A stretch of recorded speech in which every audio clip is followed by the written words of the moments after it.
Mr. Brady, I am Hamilton Samuels, publisher of the Daily Chronicle, and it is my pleasure to announce that you have been chosen Father of the Year.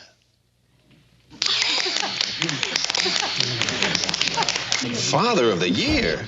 Sometimes the dad who looked most comfortable in the Brady living room was the one most likely to start a fight over a line of dialogue. Robert Reed became television's picture-perfect father as Mike Brady, the calm architect at the center of one of the most cheerful families in sitcom history. But away from the camera, he was often frustrated, demanding, and deeply unhappy with the very material that made him famous. He challenged scripts, clashed with creator Sherwood Schwartz, and pushed back whenever he thought the show had drifted too far from common sense. That tension finally reached a breaking point when the series was heading towards its last episode. And since this story is all about behind-the-scenes fallout, tell us in the comments whether you think Reed was right to push for better writing or whether he took a light family sitcom far too seriously. By the end, it becomes clear why Robert Reed was kept out of the Brady Bunch finale. A difficult fit. You've always been an A student in math. How come that F? I got the answers wrong. I figured that out, too. You better buckle down, young man. Yes, sir. Having trouble in any other subjects? No, sir. Okay, I'm not going to make a big deal out of this one test, but Greg, hit the books. To millions of viewers, Mike Brady was dependable, warm, and impossible to rattle. He gave advice with a smile, kept the household steady, and helped turn the Brady Bunch into a fantasy version of suburban family life. Reed played that role convincingly enough that many fans assumed he must have been much the same in real life. In truth, he was often a tense fit for the show. Reed came from a more serious acting background and had a strong respect for logic, structure, and polished writing. That might have served him well on a courtroom drama or on stage, but it created friction on a sitcom built around broad jokes, simple morals, and cheerful exaggeration. Sherwood Schwartz later made it clear that Reed never fully respected the medium he had landed in. In Schwartz's telling, Reed saw television as lesser than theater and sitcoms as even lower still. That attitude did not make him lazy. If anything, it made him more combative because he kept trying to push the show towards standards it was never designed to meet. Even so, Reed was not a weak link. By most accounts, he delivered strong performances after the arguments were over.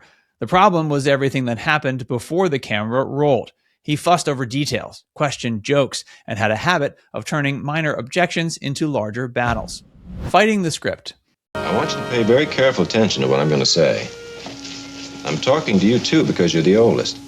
You see, in this country, we're very proud to have a process known as the law. And under the law, a man is presumed innocent until he's proven guilty. Right, Dad. In other words, we don't hang anybody without a fair trial.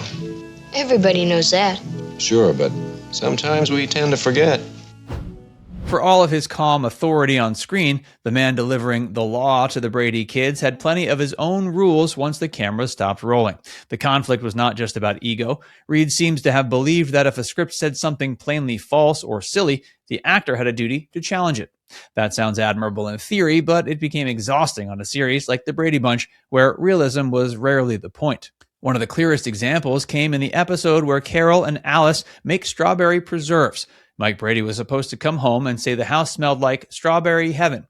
Reed objected because he had checked the point for himself and concluded that cooking strawberries would not create the smell the line described. That was very much his style. He was known for fact-checking details and treating throwaway sitcom dialogue like it belonged in a carefully researched stage production. He did not want the character to say something he believed made no sense, even in a harmless domestic comedy. A compromise was reached, but even that small moment reveals a lot. Reed did not simply grumble privately. He pushed until the line changed. The version that aired avoided the exact wording he disliked, which meant he had won, at least partially.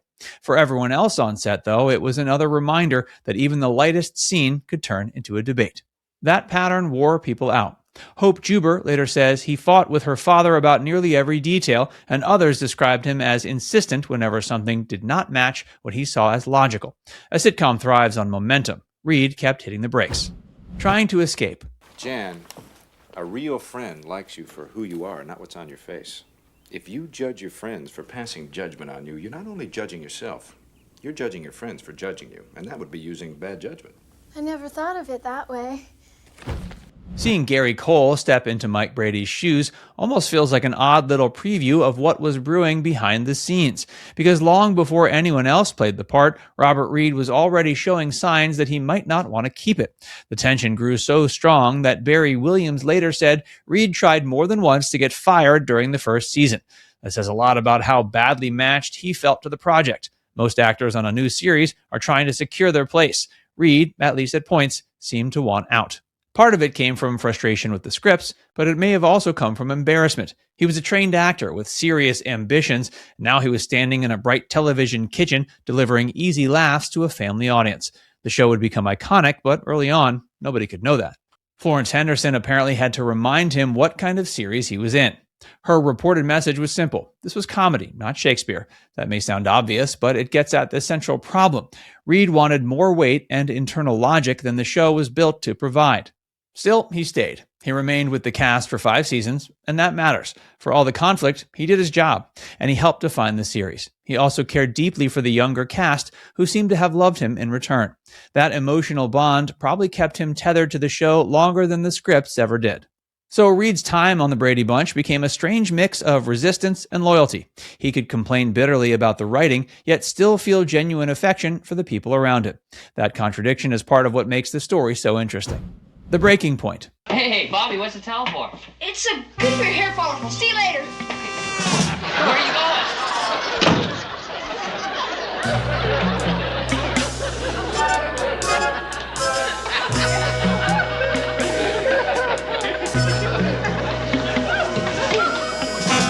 Oh, no.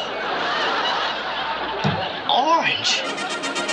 The final rupture came with the episode built around Greg Brady accidentally turning his hair orange before graduation. It was exactly the kind of broad, goofy plot that the Brady Bunch often embraced, and exactly the kind of plot Reed had little patience for. He disliked the storyline so much, he reportedly wrote a letter objecting to it and would not go along with the script as written.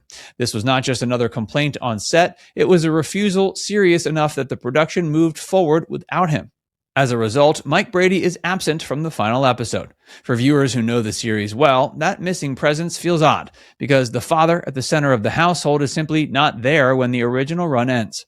But that absence was not an accident. It was the result of a real breakdown between Reed and Schwartz.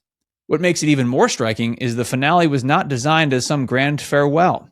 The show simply ended there when it did not return for another season. So Reed was not dramatically banned from a planned emotional send-off. Instead, he was pushed out of the final episode after one dispute too many, and that happened to become the end of the series. There's something almost fitting about that.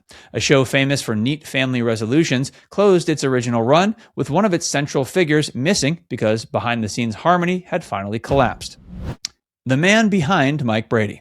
And all of a sudden, I went, Bob's gay. Why? What made you think that? I could just tell.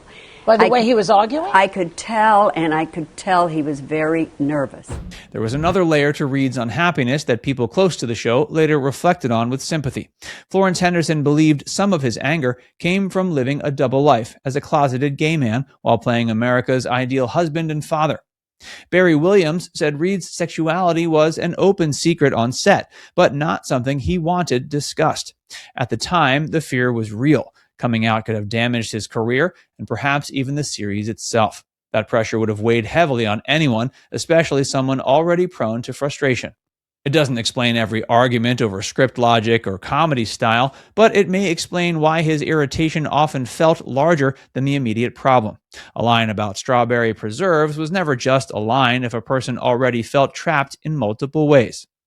But despite all the clashes, the affection between Reed and the cast remained real. Schwartz himself admitted even though Reed was difficult for him personally, he loved the kids and they loved him back. Reed was not simply a villain spoiling a happy set, he was a gifted, complicated man at odds with the role that made him famous.